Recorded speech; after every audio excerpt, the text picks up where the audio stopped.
नमस्कार दोस्तों। आज आज का टॉपिक है लिवर सिरोसिस। लिवर सिरोसिस एक बहुत ही गंभीर समस्या है, एक सीरियस प्रॉब्लम है। तो दोस्तों अब बात करते हैं कि लिवर सिरोसिस क्या होता है।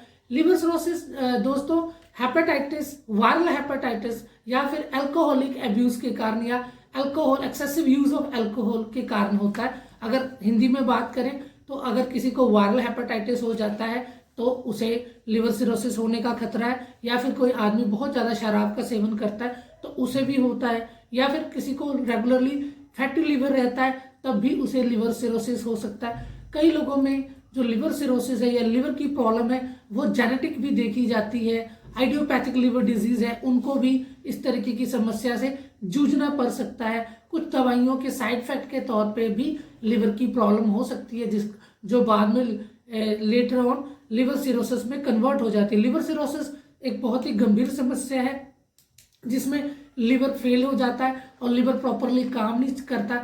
लिवर का साइज बिल्कुल छोटा हो जाता है और लिवर क्या कहते हैं हेपेटोमेगली हो जाता है। लिवर के में सूजन आ जाती है एक तरफ से और दूसरी तरफ से लिवर का साइज छोटा हो जाता है। तो दोस्तों इस प्रकार की समस्या अगर किसी को होती है तो उसमें जो लिवर के सेल्स हैं उनका नंबर कम होना शुरू हो जाता है और धीरे धीरे लिवर के हेपेटोसाइट्स कम होते हैं और लिवर छोटा हो जाता है और अंत में हेपेटोरीनल फेलियर हो जाता है, जिसका मतलब किडनी फेलियर के सिम्टम्स साथ साथ में लिवर फेलियर के सिम्टम साथ में होते हैं। तो इस तरीके की बीमारी को हम सिरोसिस ऑफ लिवर कहते हैं या फिर लिवर सिरोसिस कहा जाता है। ये एक गंभीर समस्या है। अगर किसी को ये समस्या हो जाता है तो डॉक्टर्स इसके लिए लिवर ट्रांसप्लांट का सलाह देते हैं। जो लिवर और गैस्ट्रो के स्पेशलिस्ट डॉक्टर होते हैं, हेपेटिक और लिवर डिसऑर्डर्स के स्पेशलिस्ट डॉक्टर्स होते हैं, वो आपको लिवर ट्रांसप्लांट फिजिशियन आपको ये एडवाइस करते हैं कि आपको लिवर ट्रांसप्लांट कराना चाहिए। तो दोस्तों ये बीमारी एक गंभीर बीमारी है। किसी को ये बीमारी नहीं होनी चाहिए क्योंकि बहुत कष्टकारी बीमारी है, बहुत खर्चीली है, मरीज को काफ़ी कष्ट होता है। पैसे का तो खर्चा होता है, कष्ट भी बहुत ज़्यादा होता है। तो दोस्तों लिवर सिरोसिस जैसी खतरनाक और गंभीर बीमारी से सबको बचना चाहिए। ये मेरा उद्देश्य है कि किसी को भी हमारे देश में लिवर सिरोसिस नाम की बीमारी ना हो। अगर किसी को लिवर सिरोसिस की दिक्कत शुरू हुई है तो उसका तुरंत समाधान हो। आयुर्वेदिक मेडिसिन से भी आप लिवर सिरोसिस का ट्रीटमेंट करवा सकते हैं, लिवर सिरोसिस की कंडीशन को इम्प्रूव कर सकते हैं। और लिवर की अगर कोई प्रॉब्लम है तो इसमें आयुर्वेदा का काफ़ी अच्छा रोल माना जाता है। अकॉर्डिंग टू WHO भी लिवर प्रॉब्लम में जो लिवर प्रॉब्लम है उसमें आयुर्वेदा का अच्छा रोल है। लिवर प्रॉब्लम को प्रिवेंट किया जा सकता है। लिवर सिरोसिस, लिवर संबंधित कोई भी प्रॉब्लम जैसे फैटी लिवर का होना, जॉन्डिस का होना, एसाइटिस का होना, अगर पहली स्टेज में ये चीज़ें हैं और आयुर्वेदिक ट्रीटमेंट भी अगर मरीज लेते हैं तो वो रिकवर कर सकते हैं। आयुर्वेदिक मेडिसिन की सबसे अच्छी बात ये है हर्बल मेडिसिन की, इसका कोई एडवर्स इफेक्ट, इसका कोई साइड इफेक्ट रिपोर्टेड नहीं होता, जल्दी कोई साइड इफेक्ट नहीं होता, इसलिए एब्सोल्युटली सभी मरीजों के लिए सेफ है, सुरक्षित है।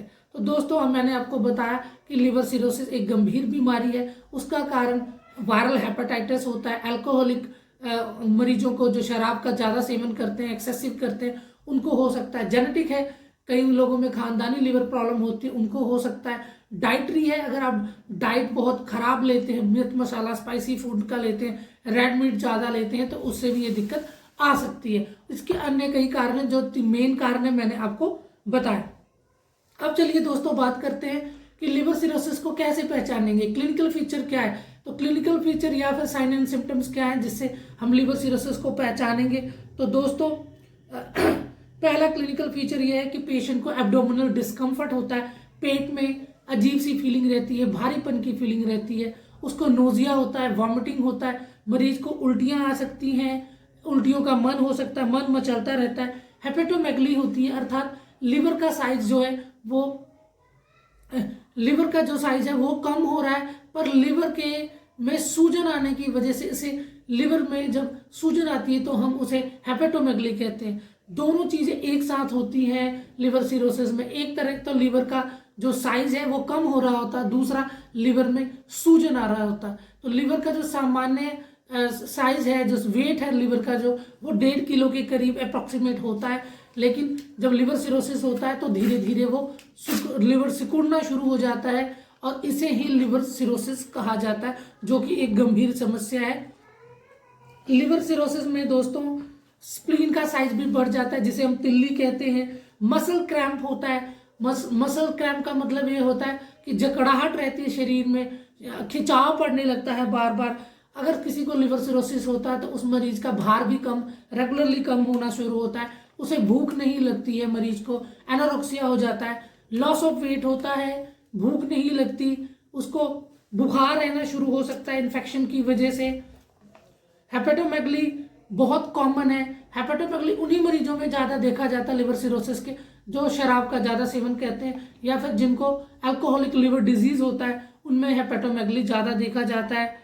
उनके लिवर के साइज में तो कमी आती है पर लिवर में सूजन होता है। ये दोनों एक दूसरे से बिल्कुल उल्टा है, एक तरफ सूजन हो रही होती है और दूसरी तरफ लिवर का साइज जो है वो कम हो रहा होता है। उसके साथ साथ में मरीज को पीलिया हो जाता है जिसे हम जॉन्डिस कहते हैं, और उसके साथ साथ में मरीज को एसाइटिस होता है। जिनको लिवर फेलियर होता है उनके पेट में पानी इकट्ठा होने जाता है। अगर किसी मरीज के पेट में पानी इकट्ठा हो रहा है तो उसे एसाइटिस कहा जाता है। अगर एसाइटिस मरीज को होता है तो उसके साथ साथ में मरीज के फेफड़ों में भी पानी इकट्ठा होता है, अर्थात पेट में पानी इकट्ठा होने के साथ साथ में सिरोसिस ऑफ लिवर के पेशेंट को, लिवर सिरोसिस के पेशेंट के फेफड़ों में भी पानी इकट्ठा होने लगता है। उसका कारण ये होता है कि जिनको भी लिवर सिरोसिस होता है उनको किडनी संबंधित प्रॉब्लम भी होने लगती है जिसे हम कहते हैं हेपेटोरीनल सिंड्रोम, अर्थात लिवर के साथ साथ में लिवर के मरीजों को सिरोसिस ऑफ लिवर के पेशेंट को, लिवर सिरोसिस के पेशेंट को साथ साथ में किडनियां भी खराब होने लगती हैं। उनकी एल्ब्यूमिन में डिसऑर्डर होता है, बॉडी में एल्ब्यूमिन कम होने लगता है, मरीज के चेहरे पे सूजन आ जाता है, हाथ पैरों पे सूजन आ जाता है। अगर किसी को सिरोसिस ऑफ लिवर होता है तो उसको चेस्ट के संबंधित प्रॉब्लम आती है। चेस्ट के संबंधित क्या प्रॉब्लम आती है दोस्तों? उसके सांस चढ़ने लगता है, मरीज को काफी सांस चढ़ता है, मरीज को चला फिरा नहीं जाता है, उसके फेफड़ों में पानी भर जाता है। तो ऐसे मरीज कई बार लिवर के फिजिशियन के जाने के बजाय वो चेस्ट के फिजिशियन के पास पहुंचे होते हैं। जब वो सारे टेस्ट करते हैं तो पता लगता है कि मरीज को लिवर फेलियर या सिरोसिस ऑफ लिवर की समस्या है, या फिर मरीज को हेपेटाइटिस है, जॉन्डिस है, एसाइटिस है। ये सारी कॉम्प्लिकेशन मरीज को रहती है। मरीज को इंसेफ्लोपैथी हो सकती है। इंसेफ्लोपैथी ये होता है दोस्तों कि जिसमें मरीज की हालत काफी गंभीर हो जाती है, जॉन्डिस का लेवल बहुत ज्यादा बढ़ता है, मरीज बेहोशी की हालत में चले जाते हैं, मरीज कोमा की हालत में चले जाते हैं, जिसमें मरीज की सांसें तो चल रही होती है पर मरीज का जो दिमाग है वो प्रॉपरली काम नहीं करता, वो टाइम, पर्सन, प्लेस को पहचान नहीं सकता, ओरिएंटेड नहीं होता, उसे ये नहीं पता वो कहाँ है, उसे क्या बीमारी हुई है, उसको क्या रिश्तेदार बोल रहे हैं इस समय वो कहाँ है, ये सारी ओरिएंटेशन मरीज खो देता है। तो उसे ही हम कहते हैं इंसेफ्लोपैथी। तो है इस प्रकार की कंडीशन को जब लिवर की गंभीर समस्या हो जाती है तब होती है, तो उसे सिरोसिस ऑफ लिवर कहा जाता है, जिसमें एक टर्म हम यूज करते हैं हिपैटिक इंसेफ्लोपैथी। हिपैटिक इंसेफ्लोपैथी का मतलब है कि मरीज की हालत काफी गंभीर हो गई है, वो कोमा की कंडीशन में है, उसे जॉन्डिस बहुत ज्यादा है और मरीज की जान को पूरा खतरा है। हो सकता है मरीज रिवर्स हो और हो सकता है मरीज की जान चली जाए। तो ये गंभीर समस्या है, इसको लाइटली नहीं लेना चाहिए, डॉक्टर से उपचार कराना चाहिए, इलाज कराना चाहिए। लिवर की प्रॉब्लम में दोस्तों दो प्रकार की प्रॉब्लम लिवर में देखी जाती है, सिम्टोमेटिक सिम्टम्स और एसिम्टोमेटिक।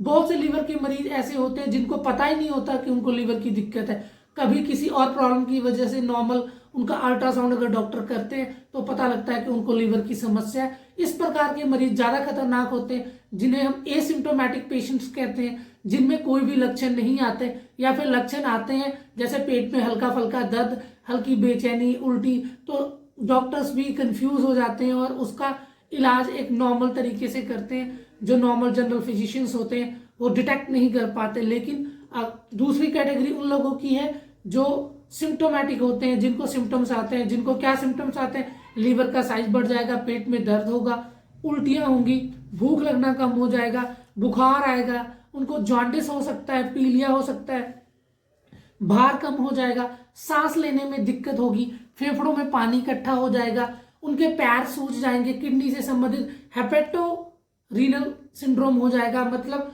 उनको लिवर से संबंधित प्रॉब्लम जैसे भूख ना लगना, जॉन्डिस होना, बुखार का आना, वीकनेस हो जाना, भार का कम हो जाना, ये सारे चीजों के साथ किडनी प्रॉब्लम्स में क्या है? पैरों में सूजन आएगा, सांस नहीं ली जाएगी, सांस लेने में तकलीफ होगी मरीज को, शॉर्टनेस ऑफ ब्रेथ हो जाएगा, फेफड़ों में पानी भर जाएगा।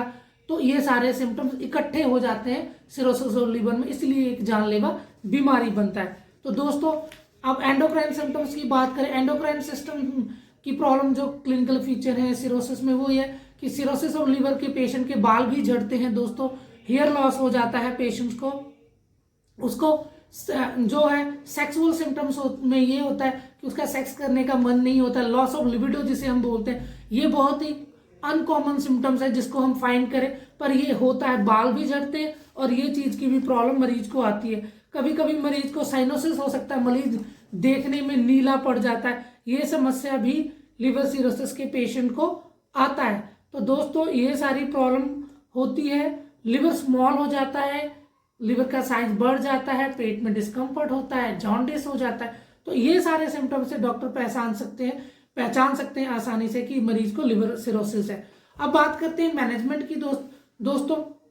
तो मैनेजमेंट के लिए पहला है कि अगर पेशेंट जब डॉक्टर के पास आते हैं तो वो उनका सीबीसी कराते हैं, हेमोग्राम कराते हैं, साथ में लिवर फंक्शन टेस्ट कराते हैं, साथ में किडनी फंक्शन टेस्ट जिसे हम आरएफटी बोलते हैं वो कराया जाता है, साथ में इलेक्ट्रोलाइट्स कराया जाता है, सीरम एमाइलेज कराया जाता है, सीरम लाइपेज कराया जाता है, साथ में अल्ट्रासाउंड एब्डोमेन कराया जाता है, जरूरत पड़ने पे सीईसीटी एब्डोमेन का भी प्रयोग किया जाता है। सीईसीटी एब्डोमेन या फिर एमआरसीपी या एमआरआई एब्डोमेन मरीज का कराया जाता है। ऐसे मरीजों को सारे टेस्ट कराने के बाद से ही पता लगता है कि मरीज को लिवर सिरोसिस है। अगर लिवर सिरोसिस है, हेपेटाइटिस है, तो hepatitis A, B, hepatitis C, उनमें से कोई भी वायरल डिजीज हो सकती है। इसके लिए वायरल मार्कर्स कराए जाते हैं पेशेंट का, तो वो सारी चीजें कराई जाती है। साथ साथ में वायरल लोड पता किया जाता है टेस्ट कराने के बाद से कि पेशेंट का वायरल लोड कितना है, हेपेटाइटिस कितना गंभीर है, और उसके लिए दवाइयां चलाई जाती है। तो ट्रीटमेंट की बात करें तो दोस्तों सिम्टोमेटिक ट्रीटमेंट, लाक्षणिक चिकित्सा जिसे हम कहते हैं, जो प्रॉब्लम है, किडनी संबंधित प्रॉब्लम है तो उस प्रकार की दवाई का इस्तेमाल किया जाता है, लिवर संबंधित प्रॉब्लम है तो लिवर की मेडिसिन का इस्तेमाल किया जाता है, साथ साथ में इन्फेक्शन को दूर करने के लिए एंटीबायोटिक्स का भी इस्तेमाल किया जा सकता है। प्लूरल एसाइटिस या फिर प्लूरल इफ्यूजन है तो प्लूरल टैपिंग का भी इस्तेमाल या फिर एसेटिक टैपिंग का इस्तेमाल और उसका प्लूरल फ्लूइड एनालिसिस या फिर एसेटिक फ्लूइड एनालिसिस कराना जरूरी है, जिसमें हम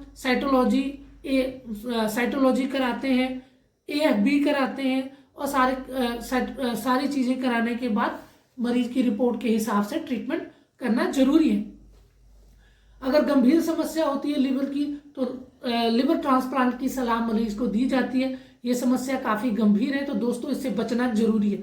अब चलिए हम दोस्तों बात करते हैं Ayurvedic management of liver disorder और सिरोसिस। अगर किसी की सिरोसिस फर्स्ट स्टेज में है, अभी शुरुआत ही हुआ है, तो उसको आयुर्वेदिक मेडिसिन लेनी चाहिए। आयुर्वेदिक मेडिसिन लेने से आपके लिवर डिसऑर्डर को ठीक किया जा सकता है, आपकी किडनी डिसऑर्डर्स को ठीक किया जा सकता है, सांस लेने में समस्या है, किडनी की प्रॉब्लम है, इन्फेक्शन है, तो ये सारी चीजों को धीरे धीरे आयुर्वेदा से ठीक किया जा सकता है। पर दोस्तों इसका ट्रीटमेंट स्लो है, इमरजेंसी की कंडीशन में आपको हॉस्पिटलाइज होना जरूरी है, लेकिन जैसे ही मरीज स्टेबल होता है तो आयुर्वेदिक मेडिसिन का इस्तेमाल करके मरीज को ठीक किया जा सकता है। ये पूरी तरीके से मरीज पर निर्भर है कि वो एलोपैथिक ट्रीटमेंट लेना चाहता है या फिर आयुर्वेदिक ट्रीटमेंट लेना चाहता है। अगर कभी आपको डॉक्टर ने जवाब दे दिया कि आपको लिवर ट्रांसप्लांट ही कराना है तो दोस्तों निराश ना हो। अगर आपके पास लाखों रुपए नहीं है, 20-25 लाख रुपए नहीं है, लिवर ट्रांसप्लांट नहीं करा सकते, लिवर ट्रांसप्लांट के लिए डोनर नहीं मिलता, बहुत सी समस्या होती है, तो दोस्तों आप आयुर्वेदिक मेडिसिन का इस्तेमाल करें। मैंने देखा है अपनी प्रैक्टिस में कि लोग इससे ठीक होते हैं। इसका रिजल्ट है स्लो है पर धीरे धीरे मरीज में रिकवरी होती है। तो मेडिसिन चलाएं, उम्मीद ना छोड़ें, उम्मीद पे ही दुनिया कायम है और मरीज बिल्कुल ठीक हो सकते हैं। अगर आपको किसी तरीके की भी लिवर की समस्या है तो उसे लिवर सिरोसिस में ना कन्वर्ट होने दें, तुरंत आयुर्वेदिक मेडिसिन लें, तुरंत अच्छी डॉक्टर्स को संपर्क करें, आप धीरे धीरे रिवर्स हो सकते हैं। फॉलो अप रेगुलर रखें डॉक्टर के पास और टेस्ट कराएं। चलिए दोस्तों हम बात करते हैं आयुर्वेदिक मेडिसिन की। तो मकोय जो एक आयुर्वेदिक मेडिसिन है, मकोय के सिरप का इस्तेमाल लिवर के मरीजों को करना चाहिए। ये बहुत ही अच्छा रिजल्ट देता है। साथ साथ में पुनर्नवारिस्ट का इस्तेमाल करना लिवर के मरीजों के लिए काफी लाभदायक है। साथ साथ में इसके साथ साथ में हम काफ़ी मेडिसिन ऐसी इस्तेमाल करते हैं जो सिम्टोमेटिक होती है, जो जॉन्डिस को ठीक करती है। जॉन्डिस को ठीक करने के लिए भी जिसे हम आयुर्वेद में कामला बोला जाता है, आप आयुर्वेदिक मेडिसिन का इस्तेमाल कर सकते हैं। आयुर्वेदिक मेडिसिन का एक पैकेज बना के जब मरीज को दिया जाता है तो मरीज को काफ़ी लाभ आता है। नॉर्मल जॉन्डिस है तो आप लिप 52 सिरप का इस्तेमाल करें, लिप 52 सिरप का इस्तेमाल करें, लिप 52 DS का इस्तेमाल करें, लिप 52 HB कैप्सूल आता है उसका इस्तेमाल करें, साथ में मकोय, साथ में पुनर्नवा रिस्ट का इस्तेमाल करना काफ़ी लाभकारी माना जाता है। इससे आपकी ज़िंदगी बदल सकती है। अगर दोस्तों आपको लीवर संबंधित ज़्यादा समस्या है तो आप हमसे संपर्क कर सकते हैं, हम आपको ट्रीट कर सकते हैं, हम आपको घर बैठे दवाइयाँ पहुंचा सकते हैं, जिससे आपके 1 से 2 महीने में लिवर के फंक्शन में अर्थात LFT में आप देखेंगे कि आपका बिलिरुबिन कंट्रोल हो रहा है, आपका OTPT कंट्रोल हो रहा है, सीरम एल्कलाइन आपका कंट्रोल होगा, सिम्टम्स ठीक होंगे, किडनी फंक्शन भी आपका सुधार आएगा। अगर क्रेटनाइन 3, 4, 5 भी है तो धीरे धीरे क्रेटनाइन नॉर्मल होने लगेगा। आपके पेट में पानी भर रहा है तो वो भी धीरे धीरे ठीक होगा और आपका चलना फिरना बिल्कुल नॉर्मल हो जाएगा। तो दोस्तों आयुर्वेदिक मेडिसिन में बहुत ही गजब की शक्ति है, आपके लिवर को रीजनरेट कर सकता है, लिवर का सेल रीजनरेट हो सकते हैं, लिवर की ग्रोथ दोबारा स्टार्ट हो सकती है। तो आप आयुर्वेदिक मेडिसिन को एक बार जरूर ट्राई करें।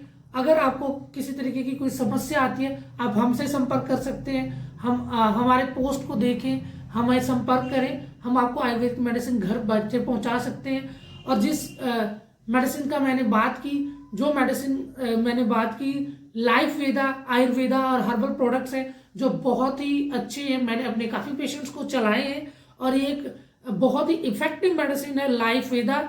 लाइफ वेदा लिवर प्रॉब्लम्स के लिए, किडनी प्रॉब्लम्स के लिए, लिवर फैटी लिवर है उसके लिए, लिवर सिरोसिस के लिए, किडनी प्रॉब्लम्स है, इन्फेक्शन है, जॉइंट पेन है, गठिया है, आपको शुगर है, तो ऐसी सभी प्रॉब्लम्स को अगर आप छुटकारा पाना चाहते हैं, लंबे समय से आप जूझ रहे हैं बीमारी से, तो लाइफ वेदा के प्रोडक्ट्स का आप इस्तेमाल कर सकते हैं। अगर आपको संपर्क करना है तो लाइफ वेदा के प्रोडक्ट्स के लिए आप हमसे संपर्क कर सकते हैं और ये आपको घर बैठे भी मिल सकता है दोस्तों। तो प्लीज़ हमें कांटेक्ट करें और आयुर्वेदिक ट्रीटमेंट करवाएं, इससे आप काफ़ी ठीक हो सकते हैं।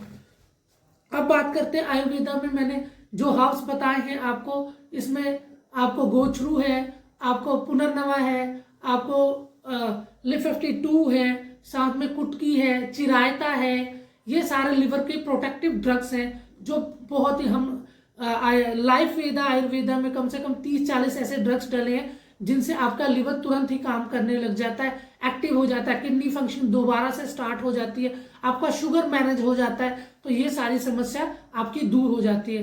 तो आपने लिवर को ठीक रखिए, अपनी डाइट को ठीक रखिए और उसके साथ साथ में डाइट मैनेजमेंट पे देखिए। लिवर के लिए मैंने काफ़ी सारे टॉपिक बनाए हुए, आप यूट्यूब पे देखिए, आप फेसबुक पे देखिए, आप इंस्टाग्राम पे देखिए। Thank you so much.